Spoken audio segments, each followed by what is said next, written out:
Hello, friends.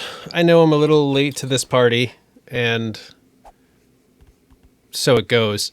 But I did want to just kind of relay some of my thoughts, having seen 7 Days to Die version 2.0 and 2.1. So, in complete fairness to the game, I have not played 2.2. I wanted to finish up my Zombie Slayer Carl, based on the Dungeon Crawler Carl book series. I wanted to finish that up before updating to 2.2. So some of these things that I want to talk about are no longer relevant because they've been addressed. But before I get into anything, I just want to say that I do, generally speaking, I love 7 Days to Die. I think it's a fun game. I mean, ultimately it's a fun game. I have fun with it. If you've watched any of my series before, I do a lot of role-playing stuff. As I just mentioned, the Zombie Slayer Carl. I did one series that was based on Marie Kondo trying to clean up the hoarder house and make it a nice place. So I do a lot of like silly role plays within the game. And the game has the freedom to largely do what I want to do to execute those role plays. And not every game does that.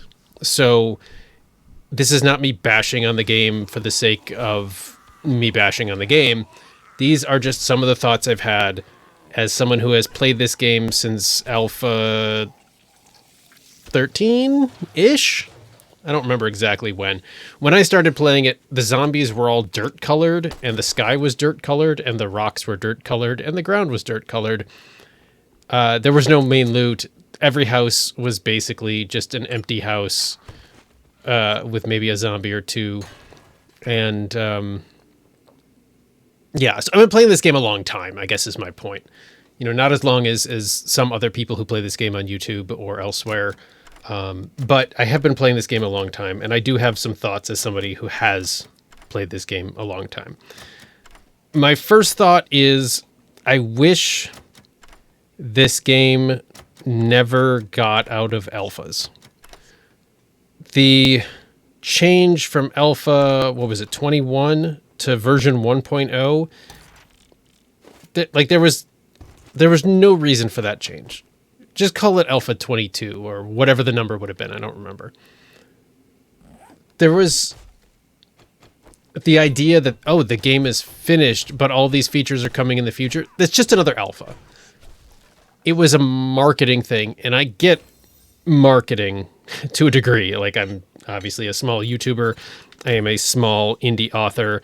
I'm working on understanding marketing. I understand that changing it from alpha to 1.0 was a marketing thing. But it also set certain expectations. And over time, even the alphas got away from what the game originally was. It was a survival crafting game. I really miss the action-based progression. If I craft 50 wood clubs, my skill at crafting wood clubs is now better. If I do a thing, I get better at thing. You know, whether it's using a bow or a shotgun or whatever. That makes a lot of sense to me, and I really miss that. Some people really hate the magazine book mechanic. I don't hate it. It makes it a little bit, I don't know, a little bit more RNG than like, oh, I'm going to focus on this thing, so I'm going to do this thing to get better at that same thing. So, you know, whatever. That's a minor quibble. But what I really didn't like was the jump from 1.x to 2. Storms Brewing. So again, I did a 2.0 series. I did 14 episodes. I got a pretty good feel for what 2.0 has. And I still had fun with the game. I did. I had fun with the game. There are some things that a lot of people have beaten into the ground already in terms of complaints or constructive criticism or feedback, whatever you want to call it. The storm system is broken in its current state. The fact that I showed it a couple of times in videos. Sorry, I'm just trying to gather my thoughts here.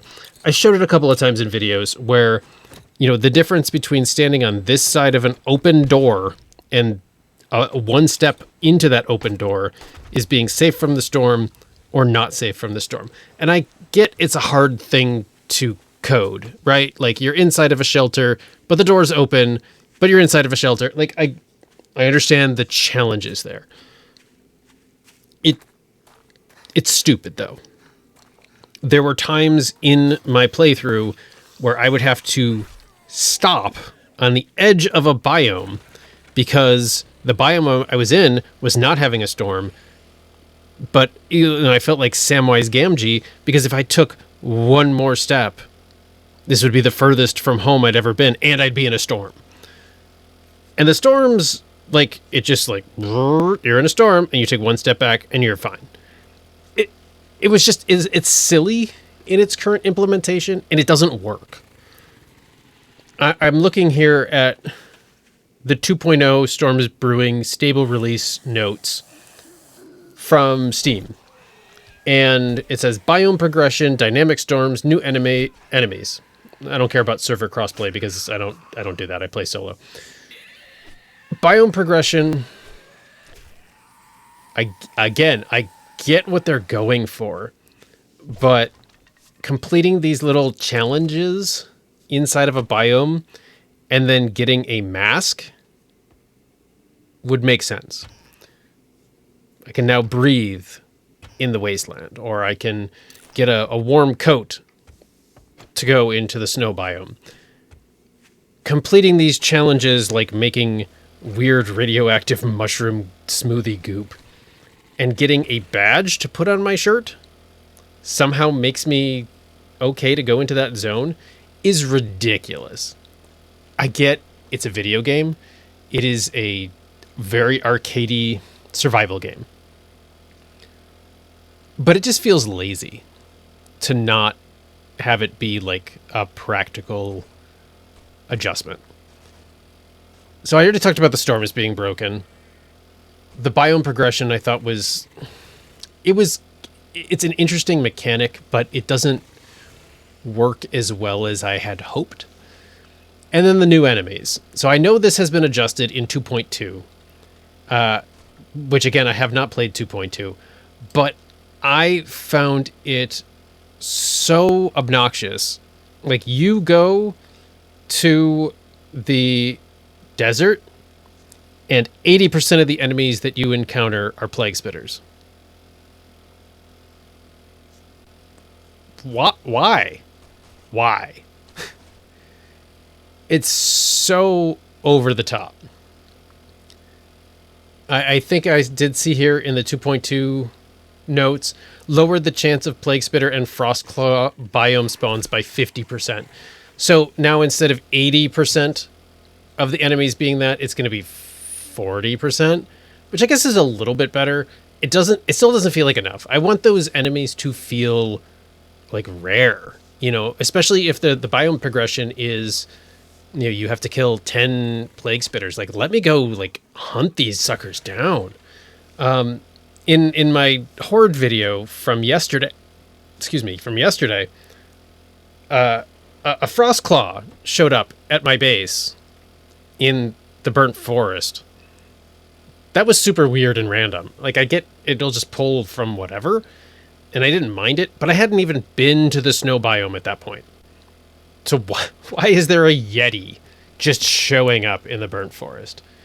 But again, I have played this game for a long time.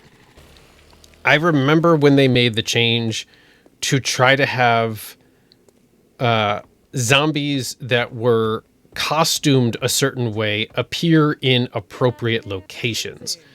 So this is back to when they had the cheerleader and the football player zombie models, which they've gotten rid of. And I'm going to talk more about that in a second. But it's like they used to just be wandering around, or like you'd go to the police station and it would be like 4 cheerleader zombies. And like, this doesn't make sense. So they changed that. So like if you're at the school, you get cheerleaders and football players. If you're at the cop shop, you get cops, right? That was a good change. But over time, this game has taken away as many features as it's added. And that's like one of the two main things I wanted to kind of talk about. And I don't want this to be a super long video, so I am trying to kind of move along here. I know we're already 10 and a half minutes in. I'm not trying to just rant and rave here. But there used to be more zombie variety. I mean, the new zombies, whatever, but they're like special biome zombies. There's really no excuse to take away the football zombie. Like, you have the biker, but you could also have a football player. It's not like this is an NES game where you can only have 3 sprites for enemies. Like, put the football player back in. Have occasional cheerleaders when you're at the school. Have a little bit more, you're raiding a farm, and have somebody in Carhartts come out. I don't know, like have some variety. Make it feel more alive, which is an interesting thing to say about a game that is all about killing and surviving the dead. But like just having it feel more immersive, I think would go a long way. So other things they took away, I mean, everybody has ranted and raved about, like, you took away clothing options. It's not about the style so much, but like you have a survival game and you've taken away like some of the mechanics that made sense for survival. You go into the snow biome and you need to stay warm, but you can't put on a puffer coat to stay warm. You just put on your magic badge. And I know I already talked about that, so I'm not going to go back down that road. But it feels... I don't want this game to become an EA Sports game where they take away features for 5 years and then bring them back and introduce them as new features, but like somehow worse, right? I'm a big hockey fan. NHL 2K7 has some better features than NHL 23. And some of those features were in NHL 13. So it's like, how are you regressing? How is it that you want your audience to have less? I don't understand that. And I'm sure the developers of 7 Days to Die got a lot of pushback on their DLC, which was purely cosmetic. And it was like $10. I think if it was $10 for all of the costumes, they would have gotten a lot less feedback. But $10 a costume for a purely cosmetic item that literally does nothing felt gross. And it made me... It didn't make me have less fun with the game, but it did make me feel a little icky about the game. And I know that they're doing it to make money, right? Like this is, the Hunix started this thing and like this is their project and they're doing the thing. That's awesome.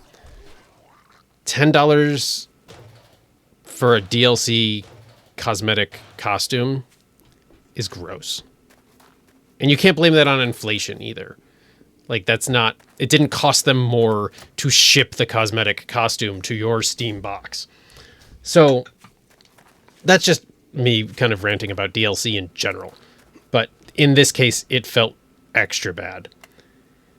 The other thing that, and again, if you watched my video yesterday, the one thing that really bugged me, and I didn't get into this in the video, but the more I thought about it, the more it irritated me. And there were a couple of instances throughout the series where I kind of pointed it out, but I want to address this specifically because I haven't really seen anybody talk about this. Zombies can fit through 1 block spaces. Awesome. Great. Make me include that fact in my considerations for everything I do. Zombies can crawl, they can, hunch over and do a weird little crouch walk to get through these one gap spaces.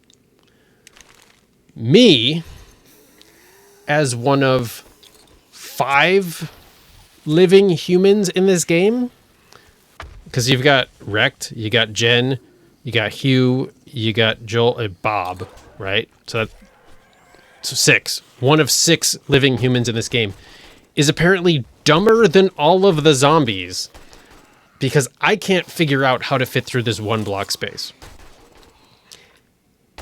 There have been complaints over the years about how, the zombie horde used to just attack. It would just be an attack thing. You would try to build a base. They would kind of sort of path the way you wanted them to do. But for the most part, they were mindless zombies. They would just strike at things.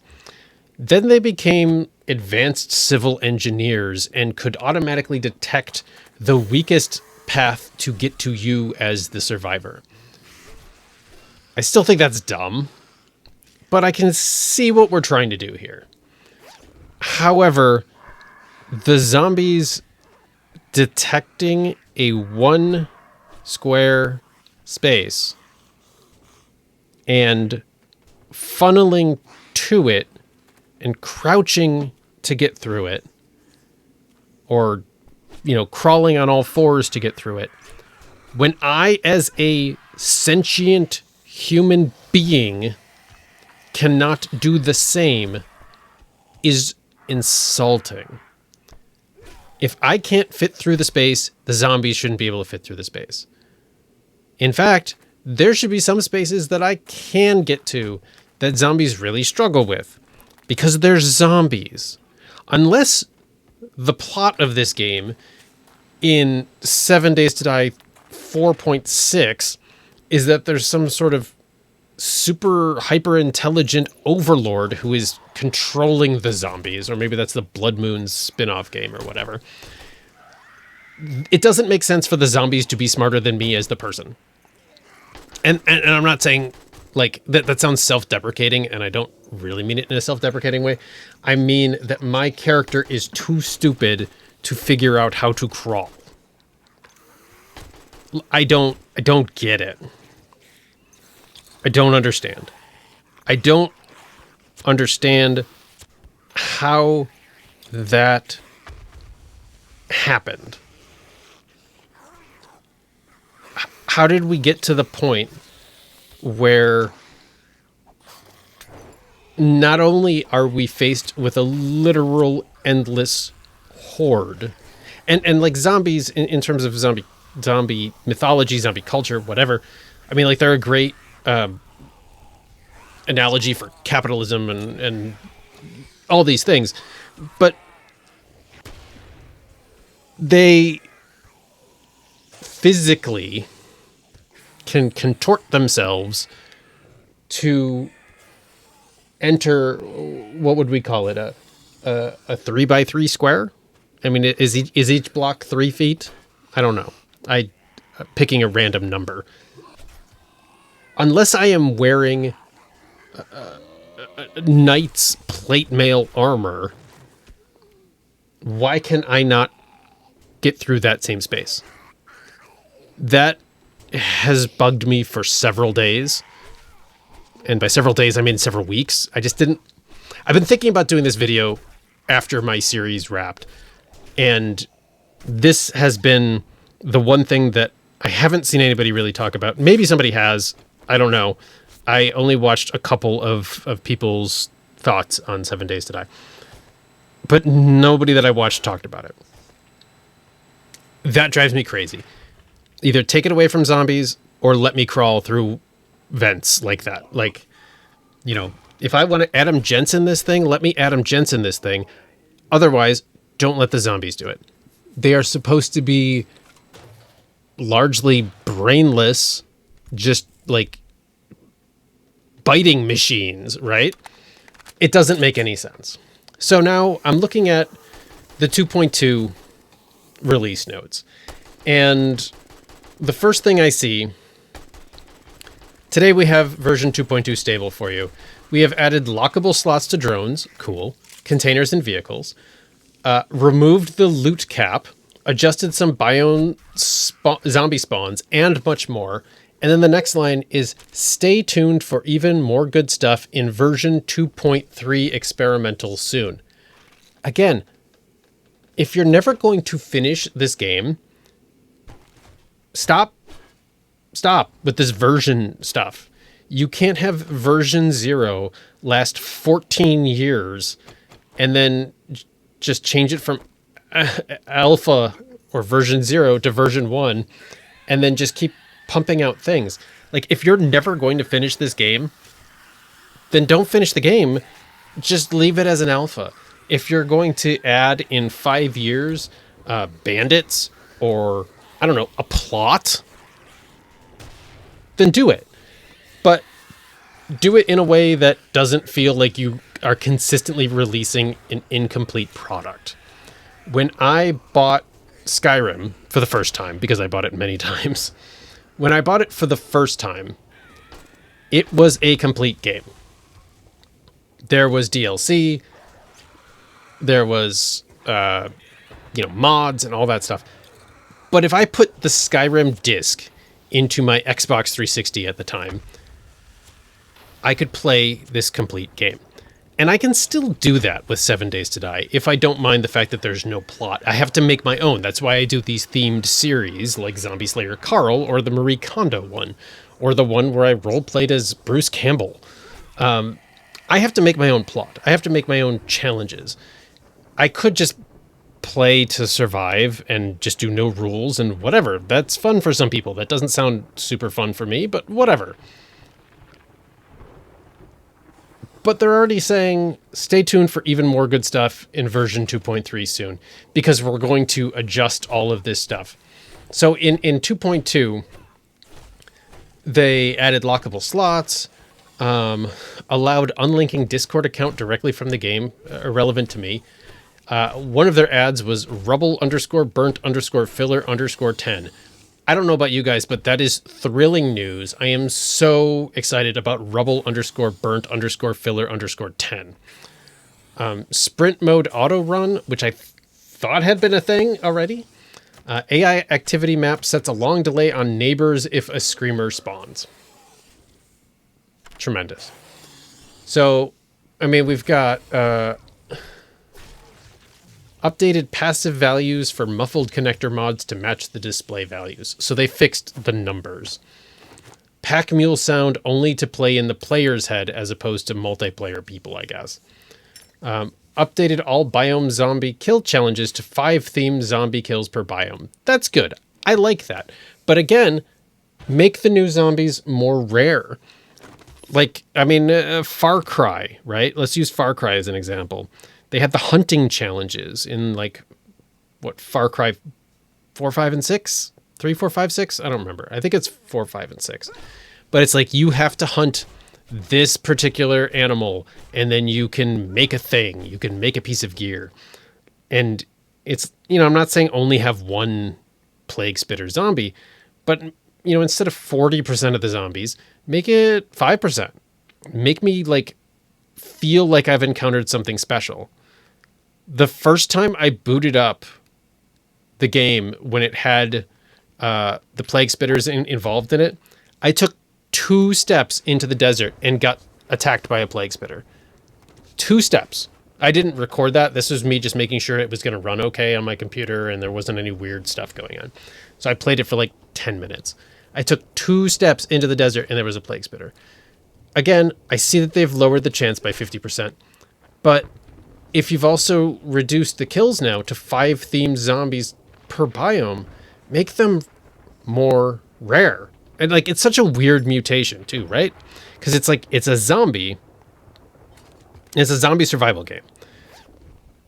I don't recall Yetis in Dawn of the Dead or 28 Days Later or Shaun of the Dead. There were no Yetis. So they're mutating into things that are not stereotypical zombies. And that's fine. Make it a general horror game, I guess. But then again, make them more rare. If I step into the snow, I shouldn't have 3 rocks coming at me from Yetis. Looking at the rest of the notes here, I mean, we've got cleaned up legacy leg armor buffs, tags, and item logic for the bandolier mod. It needed to be done, but like that's like a nothing. Removed player not found for hair color warning. Why did that even exist in the first place? So, you know, I don't want to go, you know, point by point, and this is already way too long of a video, and I apologize. I really just wanted to talk about some of my impressions of 2.2, 2.1, I guess, and also the one block space. It just drives me crazy. It really bugs me that they can do something that I cannot when it comes to like a movement or a understanding of the environment.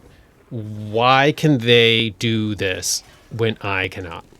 Doesn't make sense. I'm not saying they should all be idiots who you can just, you know, sheeple your way like the old Lemmings game to victory. But I can't crawl. Like, I was literally playing Dungeon Crawler Carl, and I couldn't crawl. And, like, it just bugged me. Anyway, friends, that's enough of a rant about this. Much love to you all. I still like this game. I am not sure what I'm going to do in my next series because I spend so much time editing these videos, and I'm a really busy guy. But I'm still going to play this game. There will be future series in this game. I'm just really annoyed that this game that I have so many years of enjoyment for feels like it's been purchased by EA Sports. Or EA, you know. But stop taking things away. There are some tremendous mods out there. The Izzy Gunback, the Farm Life stuff. Like, there's some incredible work being done by modders. And there's really no excuse for the game not to just have some of this stuff. I mean, they've had the same firearm loadout for... I mean, they introduced the pipe weapons for version 1.0, if I recall correctly. Maybe it was the last alpha they did the pipe weapons. But aside from the pipe weapons, all of which are garbage, they haven't really added any weaponry in terms of firearms, as far as I can think off the top of my head. Like, so stop taking stuff away. Stop putting things in that people don't like, such as this storm system that is very broken. And, you know, try building up the game you have. And, you know, my last thought here, I'm going to make this comparison. Chris Pine was asked about the Star Trek reboot movie, and I'm just going to paraphrase here because I'm not going to pull up a Chris Pine quote. Like, it's late, it's a work night. I don't want this to be a thing. But he basically said that Paramount wanted to make a Star Trek movie for the casual audience, which then alienated the Star Trek audience, and then the casual audience in general didn't really like it. I like the Star Trek reboot movie. Each one is worse than the one before it, but I think in general it's fun, schlocky, light sci-fi. But he's absolutely right. You are making a Star Trek movie, and it's not designed for Star Trek fans. At this point, 7 Days to Die is a 15-year-old game, and they continuously do things, they being the developers, are continuously doing things to try to appeal to a wider audience instead of making their very loyal fan base a more enjoyable experience, a better game, or whatever. And I really hope that stops. So anyway, friends, be kind to yourselves, be kind to each other. If you made it this far, thanks for watching. Please consider leaving a like or a subscription, or come check out some of my other stuff. But yeah, I had to get that off my chest. So thanks for watching. I hope you'll join me for some future episodes, and let me know in the comments, what you think about that single space thing. Maybe I'm way off base. It just really bugs me. All right, this was twice as long as I expected it to be. Take care, everybody.